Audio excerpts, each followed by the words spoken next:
How cool would it be if I could make a social media branding for all 30 NBA teams? That's what I thought to myself about 1 to 2 months ago before starting on this journey of trying to create a rebrand for all 30 NBA teams. And this first one that I'm bringing to you guys is a rebrand of the Orlando Magic. Before starting, I mapped out 8 different graphics that I wanted to make, and I'll take you through one by one behind the scenes how I processed and came up with the certain ideas to make a finished product. So the first graphic that I'm going to break down is a game day graphic, and the first thing I'm going to do is take the light blue that the Orlando Magic use in their team branding and put it as our background for the graphic.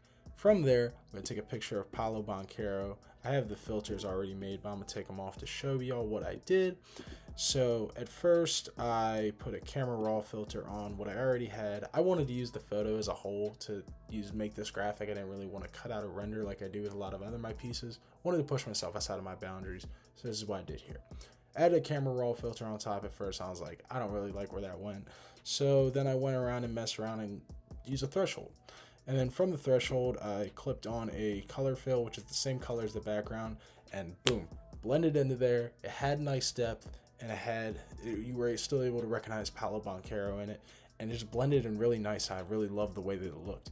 And then from there, added a brightness contrast layer for a little bit of detail, and then we had his number, his name, his position, and his weight and height. Those are just a little bit of details to show who we're talking about, and it also just adds a little bit of depth to the graphic. Then a game day text on there. I added a slight slant because it catches the eye of the audience. If it's a little slight slant versus just straight on, adds a little bit of life to the text. Also, I did lowercase instead of uppercase just because I liked the way that it looked on this instead of using uppercase with this certain font face. And that's the whole point of this graphic. We want to get it across it. It's a game day, so we want game day to stand out. Then I had the game info at the bottom. Magic at Hornets, 7 p.m. Eastern, 11/25/24. This is from last year, so that's why that is. Then for the logos, I took 2 base rectangles and clipped on the Magic and the Hornet logo respectfully to their certain rectangles. And then the first layer that I put on top of it was a hue saturation layer, bumped the saturation all the way down to -100. And then from there, I jacked up a curves layer. It's a little bit different for the Magic and the Hornets logo. You kind of just have to play with it and see where you get it. So if I play around with it here a little bit, you see how the Magic logo is moving around a little bit. But if I keep it where it was at first, you see that it is what we need it to be. It's that white on blue and blends in perfectly. And then from there, just add a little bit more detail of logos at the top of the graphic, and then our CC texture on top. And then we're gonna use that Make It Magic caption again here in the background, just a faint stroke text in the back. Again, add a little bit more depth to the graphic. So these next graphics follow a lot of what I did in that game day graphic, but there's some certain small things that I'll want to highlight, such as our second graphic is our final score graphic. So we're gonna go and do the same thing we did as the first one. We're gonna add that blue as the background, and then I added Franz Wagner in here. I did the same thing that I did for the Paolo Banchero. We did the threshold, and then on top of that, we did the color fill. And I forgot to add on the first one, but the color fill is on linear dodge here. So if I just have the color on normal, obviously you can't see it. Different settings, doesn't look where we want it to be. Linear dodge, it blends in perfectly with the background. Then the Magic win text, I wanted to do it on its side, going vertical. And I just think it kind of, like I said on the game day, I changed it around a little bit to make game day stand out. In this one, we don't necessarily want Franz standing out in the picture. We want the Magic win to stand out in this graphic. So that's why I have it kind of, out of the ordinary, because boom, it catches the eye. Also on top of that, I highlighted the W because obviously Magic win, W. So that's what we wanted to do to emphasize, we won, W, so on. Then from there, score. Same thing I did with the logos on the first one is what I did here. We do that saturation and curves layer and clip it onto a rectangle. And then just added the text on the sides, how I liked it. And then for the logos, we did boom, boom at the top. And then I added the Papa John's logo down here because I didn't like the way that it looked up at the top in the center. And then again, same CC and texture on top. And that's what we did for the final score graphic. Out of all the graphics so far, this is probably going to be the most straightforward one of them all. But same thing, we had that blue background that we had for the other two.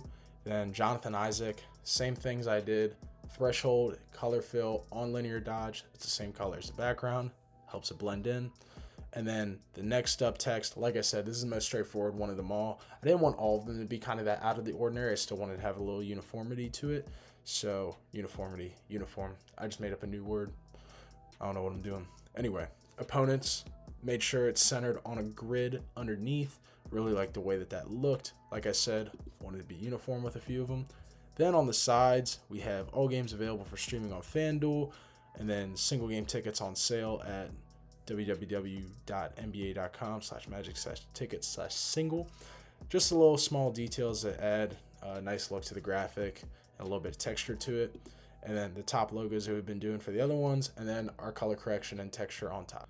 Hopefully this isn't getting repetitive. It is a branding at the end of the day, so I wanted to keep it uniform to each other in certain ways. So again, we're adding the blue to start, and then Kentavious Caldwell-Pope in the same ways we did. We're going to go over it again. And then we did threshold and linear dodge, color fill, same colors background. And then our halftime, a little bit of a slant. Like I said in the first one, slant or curves add a little bit of action, a little bit of life to the text so it catches the eye of the audience. And then from there, we're going to add our score, same ways we did the logos on the other ones, clipping onto a rectangle square. And then from there, we're going to do saturation down on the first clip adjustment layer. And then on the second adjustment layer, we're going to do a curve that adjusts, and it's going to make it that white on blue contrast. So then our quarters, this is a small detail that I really liked. It's basically, so it's halftime, so 2 out of 4 quarters have been done. So I have 4 circles here, 2 of them are filled in. I thought that was a nice little detail. And then logos at the top and the bottom, we have our Papa John's logo right here, and then our color correction and texture on top. So to start with the milestone graphic, we're going to do that same blue, same treatment for Paolo Banchero here. But then for our text on this one, I really wanted to highlight Paolo Banchero as a player. So it was awesome that, this milestone is for 5K points. So we're going to highlight number 5 because he is number 5. But also I wanted to have, like I said, text on a slant, adds life, adds speed to the text. So your eye picks it up faster than the other ones. So the first thing we want the audience to see is Paolo Banchero. He's the one breaking this record. So that's why we have the slant or text on a slant right here. And then we obviously have his last couple performances that led up to the 5K points, and then his career averages that led up to it. So, and then we're going to add the top logos and the color correction and texture. It's clockwork at this point, but, like I said, I want to have some uniformity. Said it again, uniform to this whole branding, even though some of them I want to be a little bit different from each other. At the end of the day, you want an overall look for the graphics for this whole brand. So to start on the signed graphic, we're going to put that blue background down that we've been doing for all of them. Then we're going to put a signed text going vertical on its side. And I have it in lowercase here for the same reason I had it lowercase in the other one. Just like the way it looks better than uppercase. And also I just like the way the shapes play off better because it says kind of like a background element in this one, but it still stands out as a signed graphic. Then we're going to add the info. So who's signing, what his dimensions are, like his position, weight, height, etc. Just a little more extra detail to add a little bit of unity to the text. So there's now just like a gap in the middle right here between these two. And then we're going to add 3 years, $66 million. That's what he signed for. And then we're going to add Kentavious Caldwell-Pope, our player, on the side. Same treatment. It's that threshold and then linear dodge color on top. Same as the background. And then our top logos and our color correction and texture. So for the Kids Eat Free graphic, we're going to add the same blue on. I know it's getting a little repetitive. We're going to add the same blue on the background. And then we're going to add Stuff the Magic Dragon, who's the Magic mascot. He is going to be used as this promotional element in this graphic because it is kids, so we want the mascot, the playful mascot, to be attracting. Kids Eat Free, and then get it out to the public. So then our middle stripe to separate the two sides of the graphic, and then the text is Kids Eat Free. Like I said in other ones, we might highlight different parts of text to bring it out to highlight those factors of it. So in this, Kids Eat Free, I wanted to highlight free in a different color, so that's why I did the navy blue here. And then in the bottom here, I have a little bit of a note when it's Kids Eat Free when the Magic score 130 points or more and win. when you make the graphic, you're not going to make the whole big text, kids eat free when the Magic score 130 points and so on. You want to highlight kids eat free so that it draws the attention in of the audience, and then they read further into it, they can see that.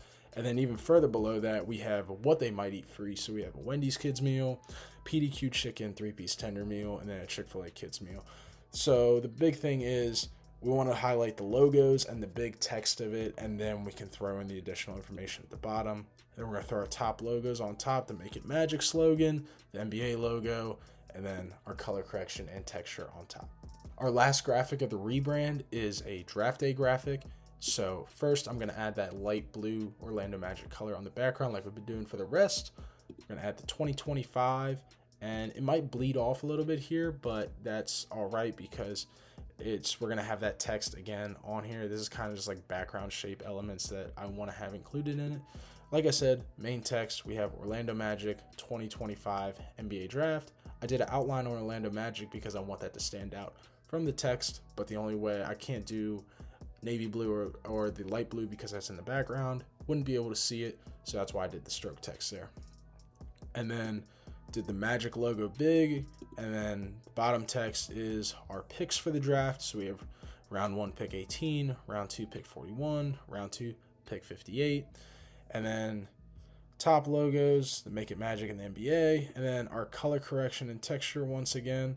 And I just want to show y'all, I haven't really gone over this the whole video, but our color correction and texture is, the texture is just a scratch texture, just adds a little bit of grunge to it.